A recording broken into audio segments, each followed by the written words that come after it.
As investors and developers, we see the world differently. This podcast uncovers the untold truths of what it really takes to become a multi-million dollar residential developer. I'm Nathan Battishall. Let's get to work. Well, welcome to another episode of the Residential Developer Podcast. I'm the host. My name's Nathan Battishall, and I'm really privileged today to have an incredible guest with me, Mark Spinelli. He's the director and principal of Innovate Property Group. He's a real estate agent. He specialises in really nice projects. Like he works with developers, investors, mum and dad builder developers, really specialises in duplexes, townhouses, projects, and also apartments all over the Illawarra and on the South Coast. So it's good to have you with me in the podcast studio, Mark. Yeah, thanks for having me. Good to have you. Look, I guess just for the sake of our audience, obviously our audience who listen to this podcast are investors, developers, builder developers, mum and dad investors doing projects all across New South Wales. Do you want to tell us a little bit about yourself, your journey, what got you into sort of in that space of being an agent, but more so than that, what sort of made you decide to niche into doing projects?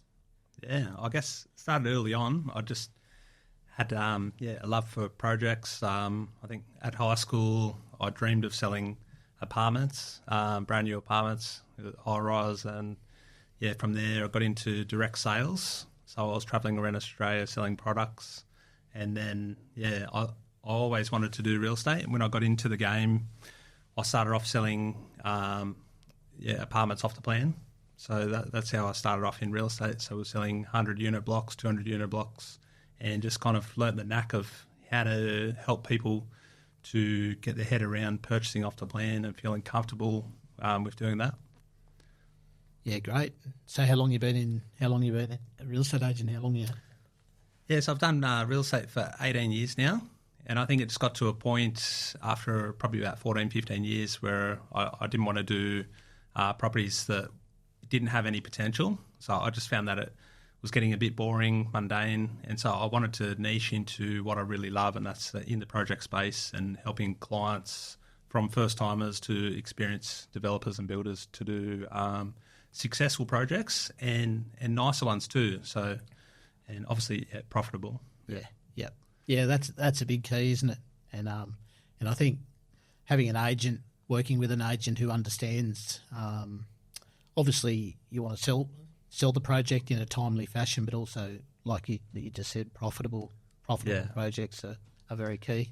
Yeah, and I think one thing we kind of niched in early on was the off-the-plan process, which is totally different to selling normal residential houses. Yeah, you really got to take the purchasers on a journey of knowing the location, the lifestyle, really feeling comfortable with the builder and developer that they're purchasing from. Yeah, and walking them through the plans and helping picture what the finished product actually will be. Yep. Because we're kind of looking at thin air, but when we show the plans and walk them through each step of the way, we want them to feel educated and confident in that purchase. Yeah. So in terms of your business, so you said, like you said, you went from just sort of doing real estate. Yeah. In a general sense, or like your typical real estate agent, but really decided to niche down and become a specialist in projects? Like, when did that come about? I think I started doing projects from day one, but then, you're doing kind of a mixture of commercial, residential projects, and then it was probably about 4 or 5 years ago where I just went nearly 100% on the projects. We still do one arm of our business. We do prestige homes. Yeah. But anything that doesn't have development potential and doesn't fit into our two niches, we kind of pass that on to other agents. Yeah. So, but really, the project space is where we're trying to focus more our attention on that, because that's what I love. Yeah. No, it's good, and it's like anything, isn't it? When you can niche down on something, it really helps you become not just a generalist. You can really become a specialist, and you can really get to know all the ins and outs of projects. Yeah, we've got a bit of a saying: developments are a niche that require a specialist agent. Yeah, and that's what I believe, 100%. Yeah. it makes a big difference having someone who can understand each step of the way. We've worked with developers from just the planning concept, helping with the plans, the design, through to selecting a builder, marketing, collateral, the whole way from start to finish. And being a part of the journey with the developers, it really helps to make sure it's going to be successful. Yeah. Yeah. No, that's good. And and I think it's even like my own business. We went on a similar journey. We used to do general building design of everything and anything, and then decided, you know what gets me up in the morning is projects, developments. So why not create a business where you get to do that every day, day in, day out, and work with people, the type of people that you love to work with. I guess one big key thing, obviously selling is one aspect of what you do, but I think any type of project, you're building that ongoing relationship, especially with developers and people doing ongoing projects. Do you have much to do with helping developers when they are looking to do a project from an acquisition point of view, or even just to help run their numbers from a feasibility point of view, like just in terms of getting an idea of resales, appraisals?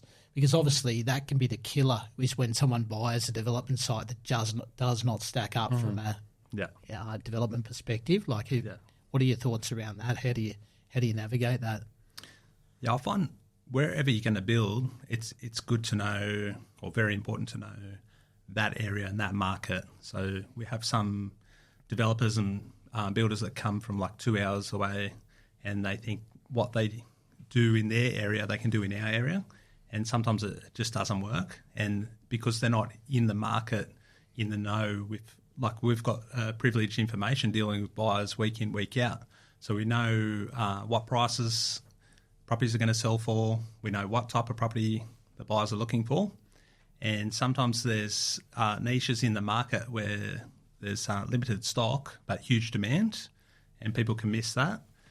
We're quite good at accurately pricing projects before people start doing the plans, and we also help developers when they've picked a block of land out that they're going to purchase, whether it's before the purchase or after.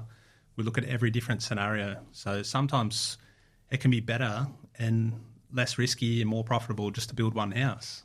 Sometimes it's better to put the duplex, sometimes better to put 3 townhouses. I've seen some developers that try to squeeze too much on. Yeah. It's probably like a 3 townhouse site, but they try to squeeze 4 on. Yeah.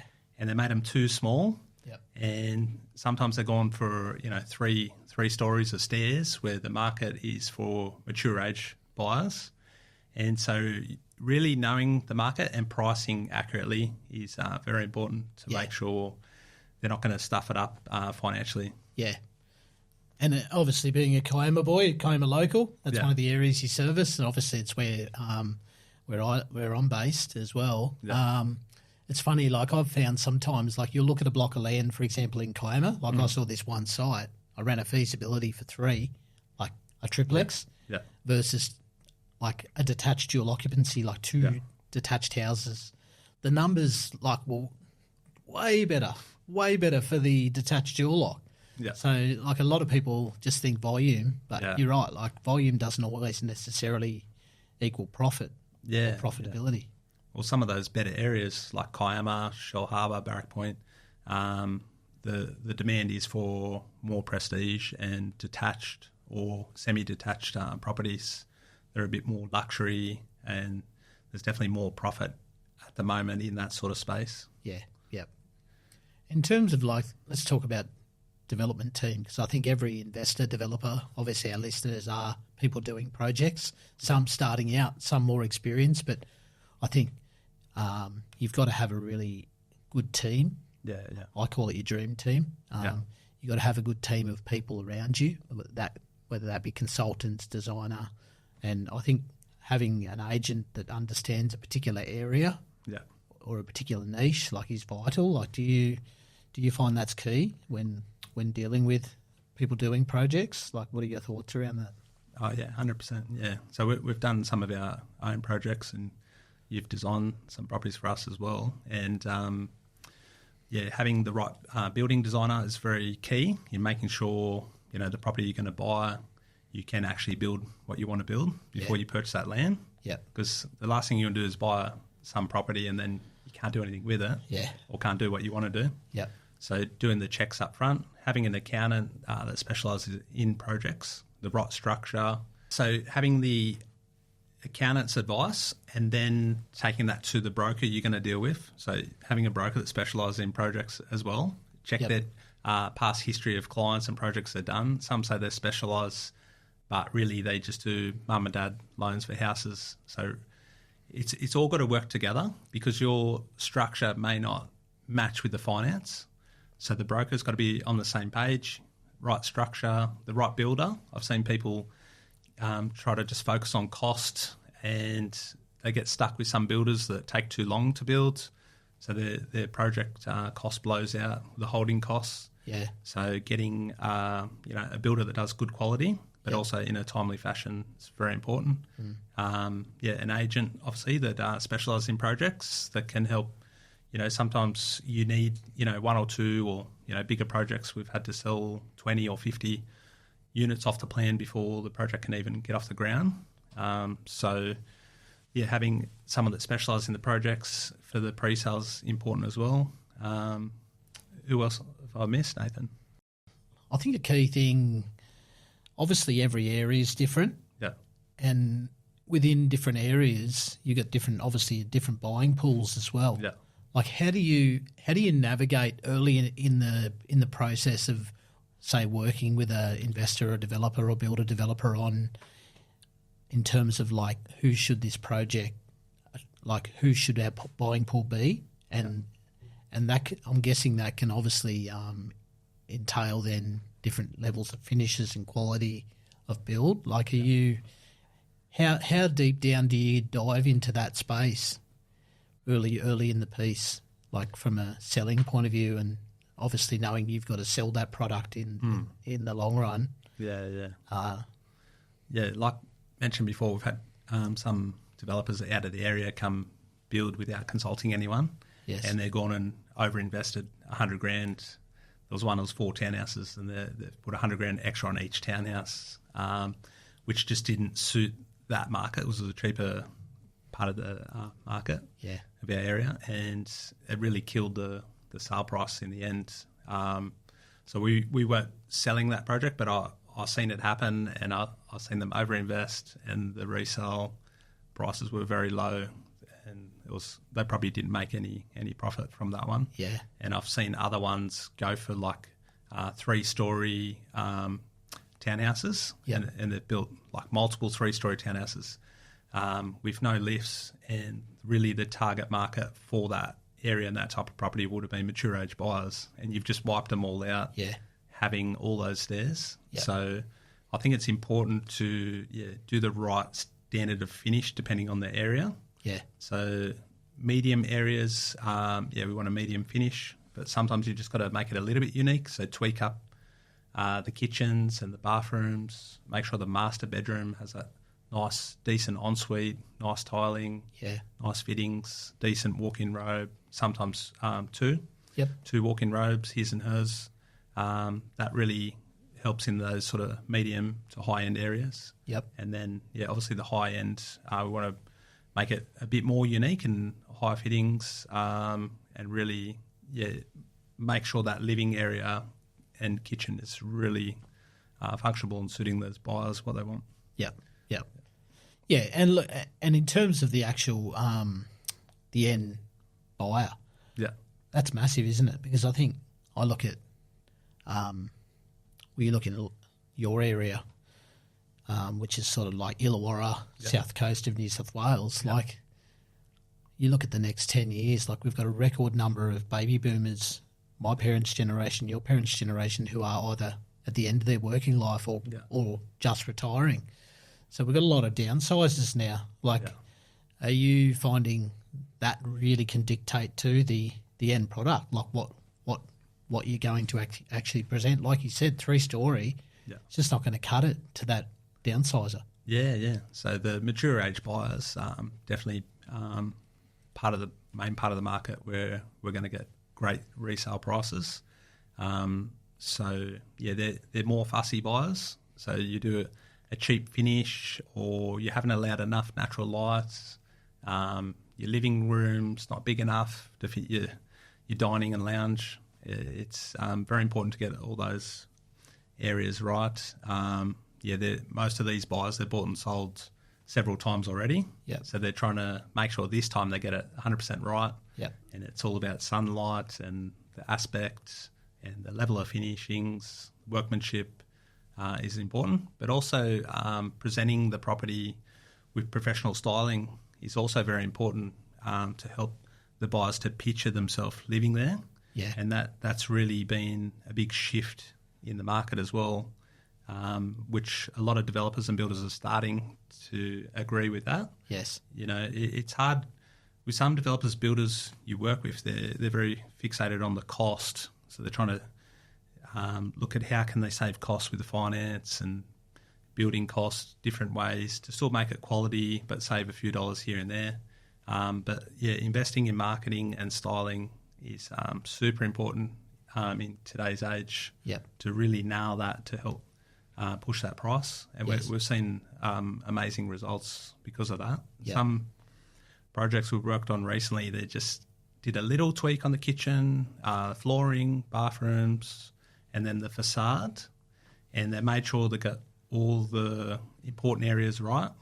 And we've seen in a like $850,000 price bracket sell for $950,000. Yeah. So there's $100,000 extra profit with minimal cost. Yeah. You're talking like $20,000, $30,000 extra investment. Just getting the little things right to hit $100,000 extra profit. Yeah. And that's just hitting the market perfectly for what the buyers really want. Yeah. So I think it's important early on to really find out what's the perfect market to target. Like if we're just thinking we're going to target first home buyers, they're trying to scrape their money together to buy this property, whereas somebody coming from Sydney down to our area, they could have sold for $2-3 million, and then they're purchasing a $1 million property, so they got the cash just to buy it outright. Yeah. They're not borrowing money. Yep. And if you're hitting it perfectly with what they want, with the workmanship and the floor plan and the styling, you're really going to maximise the sale price. And like I said, there can be, even in that price bracket, 100,000 difference. But then when you go to the next price bracket up over 2 million to 2.5 million, that can be 200,000-300,000 extra profit on each duplex or townhouse by just getting all these things right, talking to the right people, even engaging a professional stylist to choose the tiles and the facade colours and finishes. Yep. It can really, really help push that profit up. Yeah, that's great. And look, I think you hit some really good topics. I wouldn't mind just honing in a little bit more on, because I think they're really key parts of selling the product. Yeah. Because like you said, with the holding costs now, interest rates, holding costs on, especially once you start to do larger developments or more prestigious developments, even some duplexes, like I've seen it. Like we've got clients that might pay a couple of mil for the land acquisition, and then they might spend close to 2 mil on the build. Yeah. So the holding costs can add up. So if they've got a product that looks amazing but it hasn't been designed well from an interior perspective, or they haven't spent the money, like you said, on marketing or on styling, the product can sit there. It can be quite difficult to sell. It's hard to sell the vision to people. I guess let's just chat a little bit about styling. Yeah. Probably, do you want to give us a bit of an idea of when would you start? Let's just talk a duplex or a smaller townhouse development. Yeah. Let's just talk like a standard spec type area, and then let's talk more of a higher spec area. When would you style? Like, would you recommend styling regardless? Or what are your thoughts around, like, say, if someone's got a project they need to sell, they obviously want to get a good premium price. Yeah. When would you style? Well, sometimes you can get away with not styling in cheaper areas and cheaper products. Yeah. We tend to steer away from that a little bit. So pretty much nearly all the projects we do, we want to style one of the properties. Yeah. So if you've got a duplex, we only need to style one of them and do it properly. Yeah. Like you can get stylists that'll style a 250 square metre property for $3,000 or $4,000, but it's probably not going to hit the mark properly for that type of market. Yeah. You probably more want to spend around $5,500-6,000 to style it properly with quality furniture. Yeah. And, we've dealt with all different stylists, and we've got our one we've stuck with for the last 10 years. Yeah. And they just nail it every time. They know what's going to suit that area and work together with us to nail the complete vision that we've started from start, from just considering which type of block we're going to buy for what type of project to then, them styling it to really hit that market properly. Yeah. So what were those costs again? I think it's brilliant talking about things like costs, because I think a lot of developers don't factor in these costs into their feasibility. So what were you saying? What was the price to allow? Probably for the larger duplexes, it's around $6,000 to do it properly. Yeah. And houses as well, up to 300 square metres, you can probably get away for around $6,000. Yeah. If it's something a bit smaller, like 150 square metres, you'll probably save a couple of grand on that. Yeah. And you're right. Like when I go through properties, I just enjoy doing it for the sake of doing it, just to see how the people are doing things. You're right. Yeah. Like you're selling a vision, aren't you, to people? Like, could I live in this house? Could I see myself in this place? And if it's bare, if it's just got no life and no homeliness about it, you're right. Like you don't. Yeah. It's really hard as a buyer to see yourself living in it unless you're very visual, but not everyone's visual. Yeah, if it's empty and it's a little bit dusty and dirty, people, they're not getting that same feeling. I kind of look at it as shifting your mindset in a way that it's a product. You're selling a product. Yeah. So if you're selling, I don't go shopping for fancy bags, but if you go to those shops in Sydney where they got the Gucci bags, and they got the lighting right, they got the place is schmick clean, everything's perfect, and then you're seeing extra value there. Yep. Whereas if that bag was put in Kmart next to 10 other bags, and you just grab it off, the value looks a lot less. Yeah. And so the property you're building, we've got to kind of package it as a product, show it in its best light. Yeah. So. That's good. And look, in terms of that price, then, like how long is that property set up? Like, is there a period of time that property will be set up and styled? Is there like a limit on the time of having the furniture? Yeah, all that sort of thing. Yeah. And the only reason I ask that, obviously I do projects myself, so I'm thinking about that. So I'm assuming if I'm thinking that, there's probably people out there thinking the same sort of thing. So obviously, I'm sure you've found the last 6 months has been a little bit, at times it can be tricky to sell products, just because the buying pool and the markets, can be tricky. How long are you normally set up with that styling for? So styling's normally 6 weeks. Yeah. Okay. The most important part is for the photos. Yes. Because those photos, if you're not sold in 6 weeks, and you don't want to keep paying for the furniture, because you can extend it. Yeah. And pay a small fee week by week. Yeah. Yeah. But generally 6 weeks you have the furniture. Yeah. And you can kind of half do it. Like you can try to do small ads, or we'll skip realestate.com. We'll just go for domain and other websites, because then we can save a couple of grand, and we can try to save on styling. Yeah. But you've only got one shot of making a first impression. Yeah. So if you hit everything right day one, we've found those projects we've sold quicker and for more money. Yeah. And so, yes, everything's a risk. Yep. So the bigger the risk, the bigger the reward. Yeah. With any project. But I think it's a calculated, it's a cost-effective risk to take on marketing and styling. Because where can you invest $6,000 and make $100,000 profit? Yeah. Or $50,000 profit off $6,000. Yeah. If the marketing's $3,000 or $4,000 and that gets you $50,000 or $100,000 more. Yeah. Like I don't know. There's no shares I've seen. Yep. Yep. That does that. Yeah. And potentially doing project sites, you can invest smaller amounts and make larger profits. Yeah. But there's more of a risk there. Yeah. But for marketing and styling, I can't see any better investment. Yeah, yeah. Now let's talk about marketing. And I think that's brilliant what you've just shared about styling. And I agree. Like, I've seen it from my angle. Yeah. The amount of people that don't want to spend money on styling, they end up getting frustrated because their agent can't sort of get the prices that they're looking to get. And I agree. And I think getting an agent who has an ongoing relationship with a good stylist with a reputation of producing the goods is vital. But in terms of marketing, what sort of marketing do you recommend for sort of like a nicer quality duplex townhouse development in a nice area? What sort of marketing? What are we talking? What are we looking at? What sort of marketing are you finding pops, attracts the buyers and really puts that product up in front of people? Yeah, so there's been a bit of a shift, and I think probably the developers and agents in Brisbane and Gold Coast have been the leaders in this space, but it's more for larger projects would be branding. Yeah. And so creating a brand for the project, naming, all the marketing collateral, just spending a bit more time and money packaging that together up front. Yep.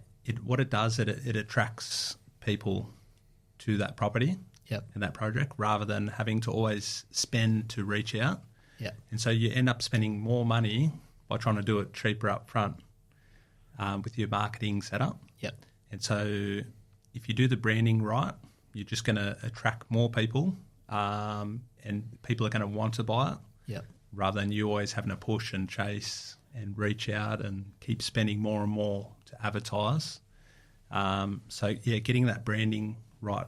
And I've seen it even down to small as, luxury duplexes people are doing. But, even coming up with a name for like a luxury duplex. Yeah, and creating a brand around it.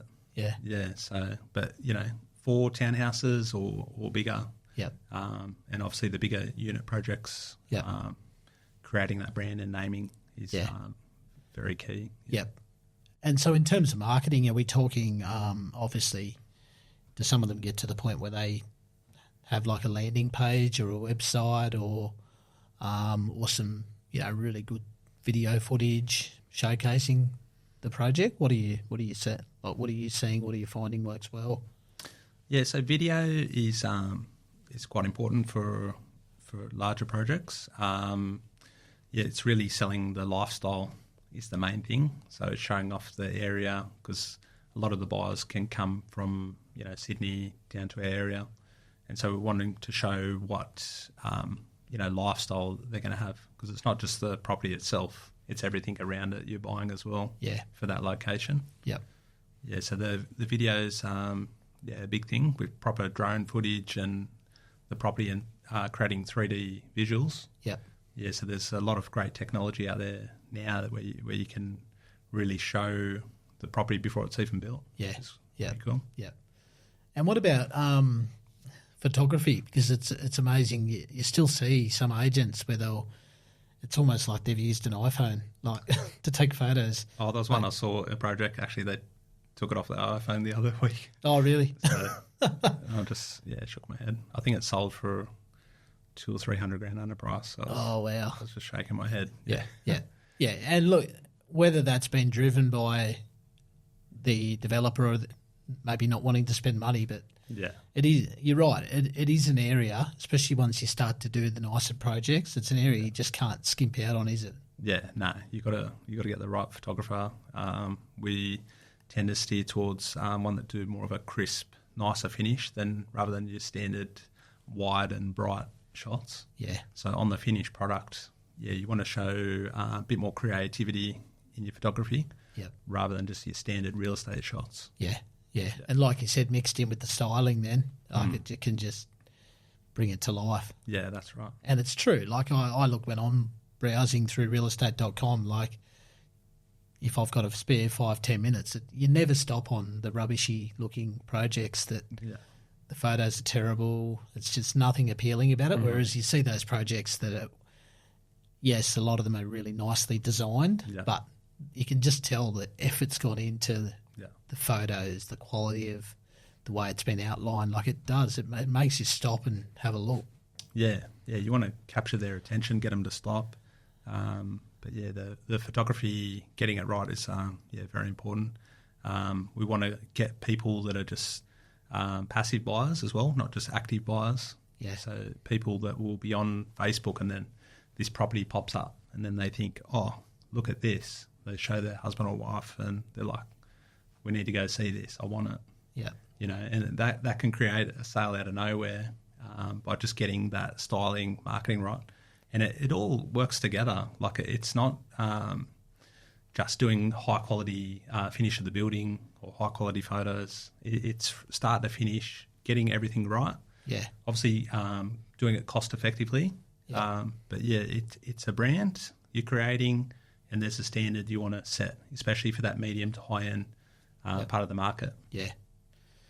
And what about open homes, for example? Like, do you find the product you're selling obviously is to a particular demographic? Does that determine then what time of the day, what day of the week you'd open up a home?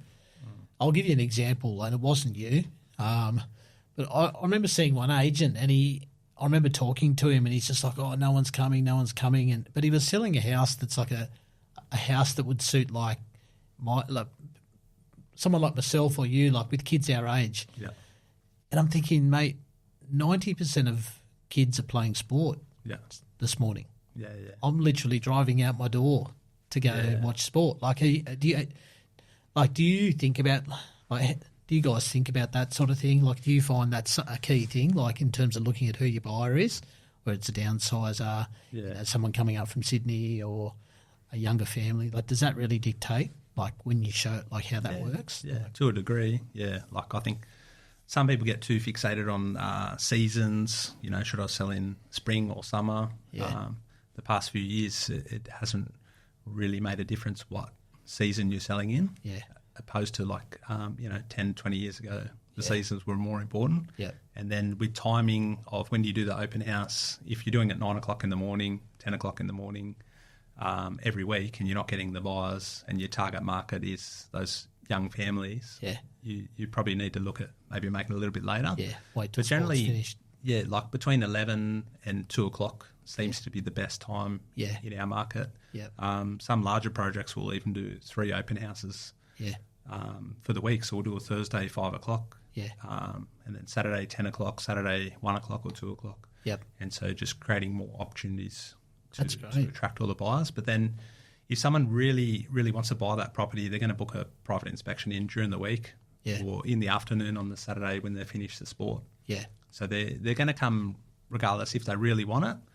But that passive buyer, or should we go, shouldn't we go, and your open house is too early in the morning and you're missing the key buyers, you need to look at shifting that. Yeah. Now, one of the things you do really well, and you've obviously got a bit of a proven record in, is off-the-plan sales. Yeah. Both units, duplexes, townhouses. What are some, what's your approach? Like, what's your approach to off-the-plan sales? What are some of the things you're looking to do, or how do you navigate that off-the-plan mentality? Like, it could be, let's probably get away from units for a moment, which we can come back to that. But let's talk, say, smaller projects like duplex, townhouse. Are you starting to sell off the plan well and truly before they've started construction, or do you find like during construction's good? What's your approach generally? What's your advice quite often if someone does need to or want to try and sell off the plan? Yeah, like if you need to sell off the plan, we probably need to look at doing some marketing, and we need to get some really nice 3D visuals and have a nice clean floor plan. But the way the market is right now, doing it off market actually works better. Yeah. Because if you're trying to sell too early on with a duplex or townhouse project, you're finding you're sitting on the market too long. Yeah. And that can make it harder to sell, so devaluing your property. Yeah. So we want to protect the asset. Yep. And so doing it off market, so we have all the marketing collateral, the tools we need to sell it off the plan, and we have that in our kit ready to go. So when we're meeting clients that are thinking of selling and we're having a look at their house, we find out what they're looking to buy. We've got it there to show them. Yep. and then we can say, hey, this isn't on the market yet, but this is what we've got, and this is the finish it's going to be, and explain the project, walk them through the plans. We find just meeting buyers and potential sellers that are looking to buy and just showing them what we have off market is working the best at the moment. Yeah. And I think for most agents, they just want to get your signature, get it online, so it looks like they've got lots of listings, but really that sort of backfires on you and trying to get the... if you're not able to sell it. Yeah, because you don't want to do what's just best for you as an agent. You really need to think what's best for the client, and what's best for the client right now is selling it off market, which takes a bit more time, a bit more effort. You know, some properties we've been selling off the plan. We're spending an hour with each client, or each prospective client. It's a whole hour to walk them through the process. Yeah, and you've got to do that over and over again. Yeah, for so many people to get the one sale.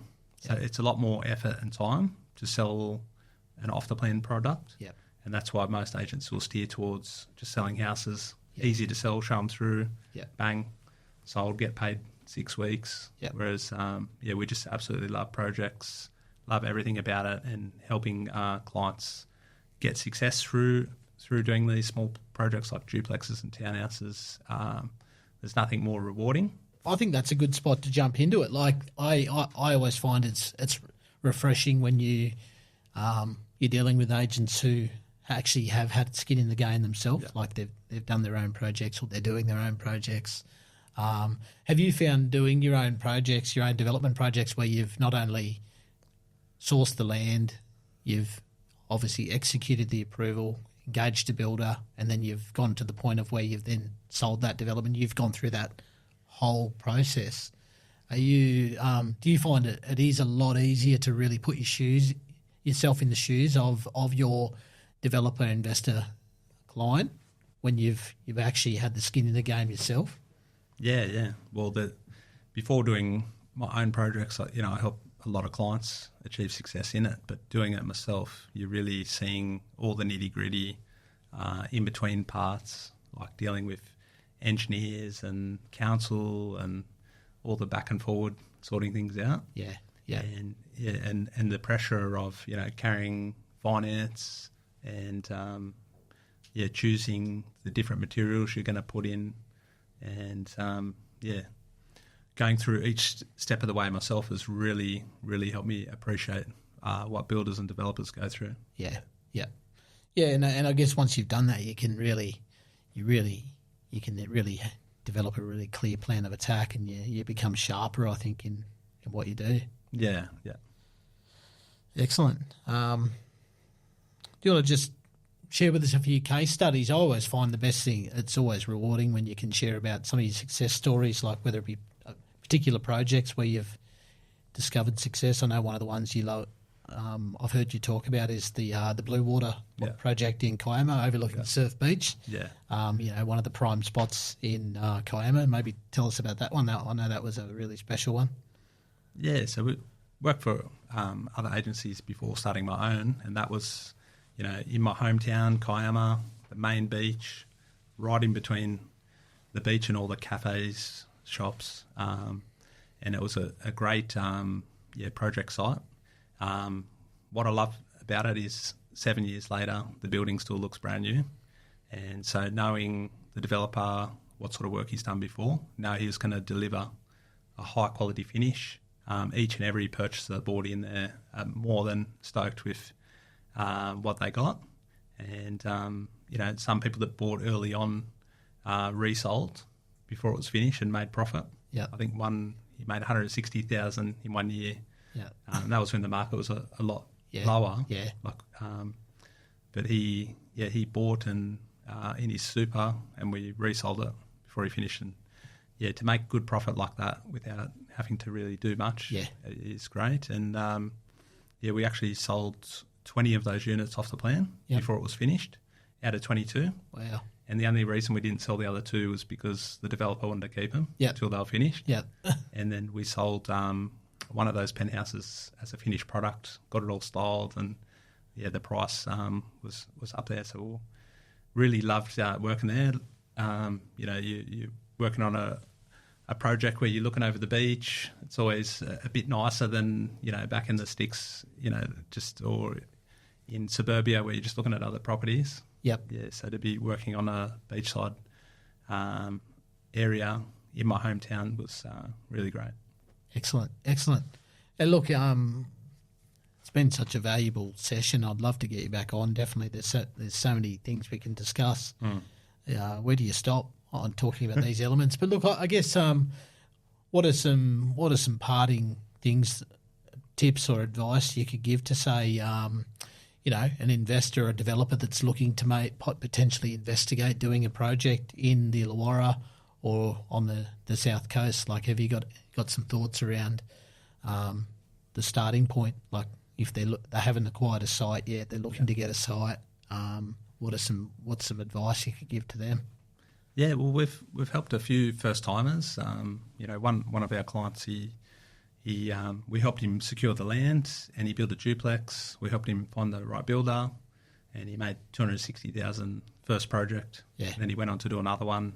Now he's away. He's got rid of his business he was running, and now he just does projects full time, and he's got the freedom to spend time with family. Yeah. But I'd probably say don't get too greedy. Yeah. I think you can kind of get carried away a bit, thinking, if I just borrow extra, I can build this bigger thing and make more profit. Yep. I've seen the guys that have been the most successful have stuck to being a little bit more conservative, doing smaller projects. Yep. Because they're low risk. Yeah. And you're not going to get yourself in trouble. You can calculate it. Yeah. It's a calculated risk. Yep. Where you're making 100, 200,000 per project. Yeah. So the smaller ones like duplexes are really key. I think they're the best ones to kind of start off with. We've even had clients to start off with just doing a specky home, getting a block and just building a house and selling that. Yep. And some people have made 50, 100,000 Yep. that way. That's getting a little bit harder now. The duplex in the right areas, they're definitely what I would try to achieve first. But I'd say speak to a building designer that specialises in projects, speak to an agent that specialises in projects, work out a game plan. Yep. And then look at financing options. Yep. You can literally do a project with $0 nowadays if you've got the right people. Yeah. And I've got some clients where they're able to scale their development business up quite big now and they're in a position where they can't fail, because you've seen a lot of builders go broke. Yeah. Was it like 1 in 3 or 1 in 4? Yep. Builders go broke, whereas these guys, they're taking the greed out. Yep. And they're getting private investors to put in. Yep. And so the private investors are helping put in towards the land purchase. Yep. And that way what they're borrowing from the bank is a lot less. And there's also private finance. There's ones that are a bit ruthless. If you don't pay on time, there's fees and the interest rate goes up, etc. But there's some more friendly private finance people out there. Yep. At a reasonable interest rate. And some of those ones you're not paying any repayments. Yeah. Until the product's finished. Till the end. And it doesn't cost a lot more to do that. Yeah. One project we're working on, it's only like 5,000 or 10,000 extra, and you're not having to fork out to pay all the interest up front like you do with some non-bank lenders. Yep. And all the hurdles you've got to jump with the bank is quite difficult for some people, because they're not going off your asset anymore. They're going off your income. Yeah. And if you try and do 3 or more townhouses, it's very difficult to get finance starting out, because they're looking at that as like a commercial loan. Yep. And so to get financing can be quite difficult unless you talk to the right people, get the right connections. But I think if you own a home and you've got some equity, a good place to start is a redraw on that. That's how I've seen personally people sort of get ahead with life a lot quicker, is they're redrawn on their home, they bought a block of land or a knockdown, and then they got private finance. Yeah. Because they couldn't get money off the bank. Yep. And they've had a successful project, made profit, and now they're on to the next one. Yep. And look, in terms of obviously your area, what are some areas, let's just say people wanting to do maybe like a nicer spec'd up duplex or a triplex or maybe 2 detached dwellings? Have you got some key areas where you're finding the numbers are good, looking good, provided you can get the land for the right price and like you said, you spec the project the appropriate way? Like, have you got any hot tips on some areas that you think are really good for doing projects? Yeah, I think at the moment you've got to be a bit more creative sometimes in finding the right sites and the right type of projects because, before you could pretty much buy any certain size block in some areas and build, 3 townhouses and you're going to make profit. Yeah. And it wasn't really too much thinking, just buy, build, sell. But now with the interest rates up, the building costs up, there is definitely a shift in different types of properties that actually are profitable. Yeah.